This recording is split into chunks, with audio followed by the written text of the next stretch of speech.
Hi, welcome back to another episode, and today we're going to be reviewing perhaps a fairly controversial vehicle we'll see at the end. And this is BMW's new iX, which we won't be seeing until the end of 2021. And the first thing I want to say is this is not an SUV by any means. This is an SAV, which is a sport activity vehicle.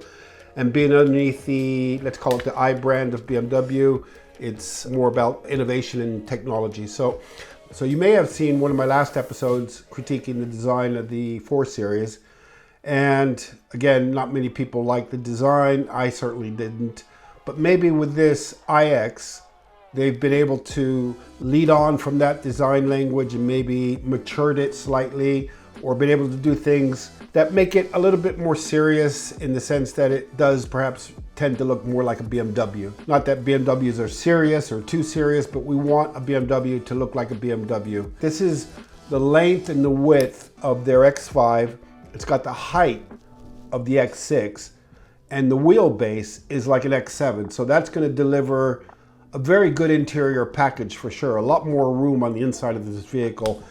All the details on this design, because it's very simplistic in a way. If we look at this shape, you won't see a lot of crease lines, a lot of tension lines, lines that go around the vehicle, anything like that. It's basically just a solid shape with a few details here and there. All the more important that these details are treated correctly.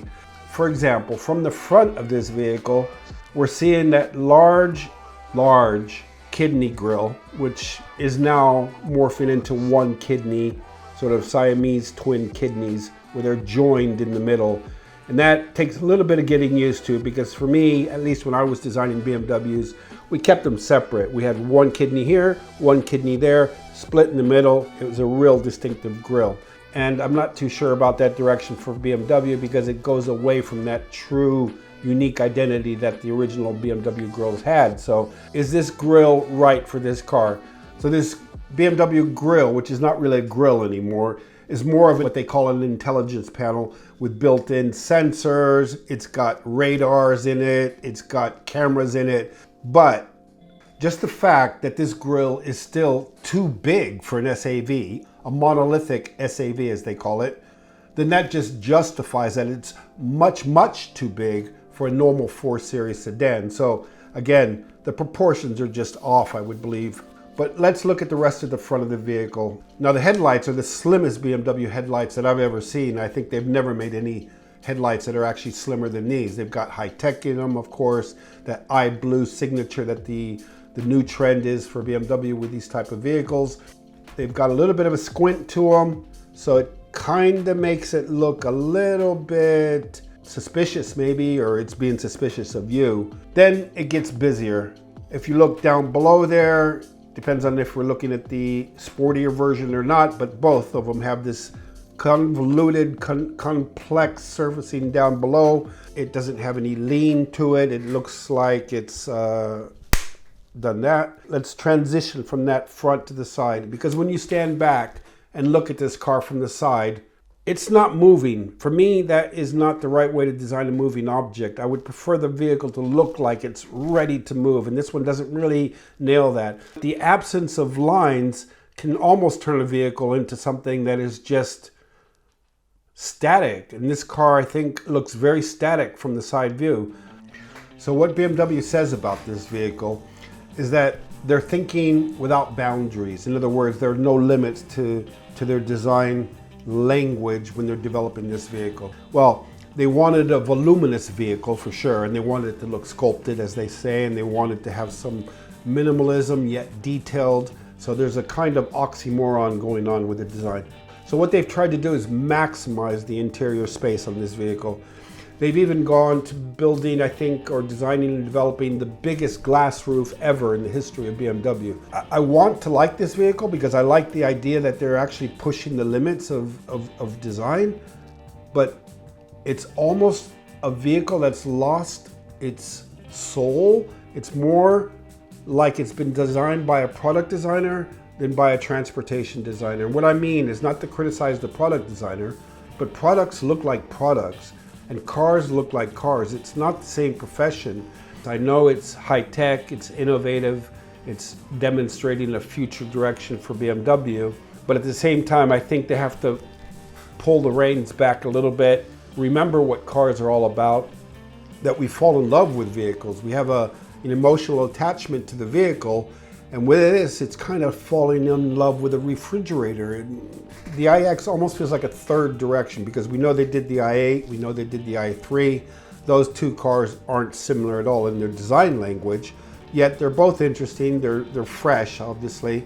Challenging on the eye. I wouldn't say it's eye candy at all, but at the same time, it's got sort of its own character.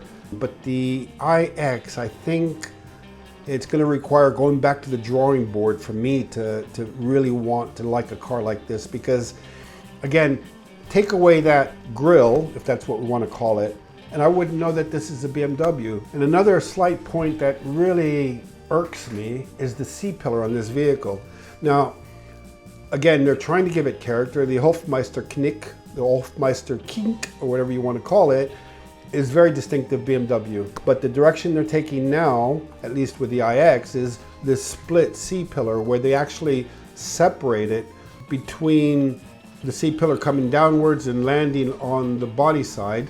There's a black, what do you call it? A gap? It's not a gap, it's a separation, and a big separation. So if it's a gap, it's a mega gap.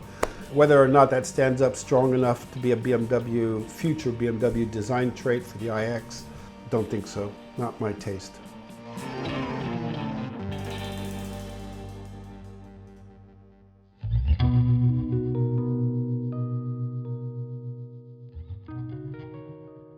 Closing thoughts, fugly grille. A lot going on in the front end that just doesn't look like it belongs to one face. As we move around the side, loses energy as it goes backwards, and then it becomes dumpy and lumpy towards the rear. And then you get to the rear end and it solidifies, you know, and it becomes a more chunky vehicle with a little bit of strength in it. It's starting to make some noise. Then it falls apart underneath the rear bumper. That area down there is a little bit convoluted. And again, the greenhouse, okay, but that C-pillar kind of just kills it for me. And the interior, which we haven't discussed, is fantastic. BMW does the most amazing interiors. But if we're standing there looking at this car, would I buy it? No, I'd probably walk back out. So I don't think I would buy it, at least in the way that they've been showing it here. I know how professional the BMW's design team is, but at the same time, I think they need to start rethinking that BMW is such a strong, iconic brand that, again, to throw the baby out with the bathwater, like I said in my previous video, is probably not a good thing, because we love BMWs and we want BMWs to look like BMWs. And at the moment, I think they're looking for a new way to head, and that saddens me a little bit because I'm a BMW lover at heart. And I just think we have to get back on track. My personal opinion is that this car probably would rate on my design scale as a 3 out of 10 on the exterior, because like I said, I love the interior of this vehicle. So let me know, guys, if you think I've been too harsh with the design critique of this iX. I'd love to know your opinions. Let me know if you think that BMW is going down the right path, or they're being led down a path that's going to eventually lead into a rabbit hole and they're never going to get out of it. So again, I'll look forward to your comments, and I look forward to seeing you in the next episode.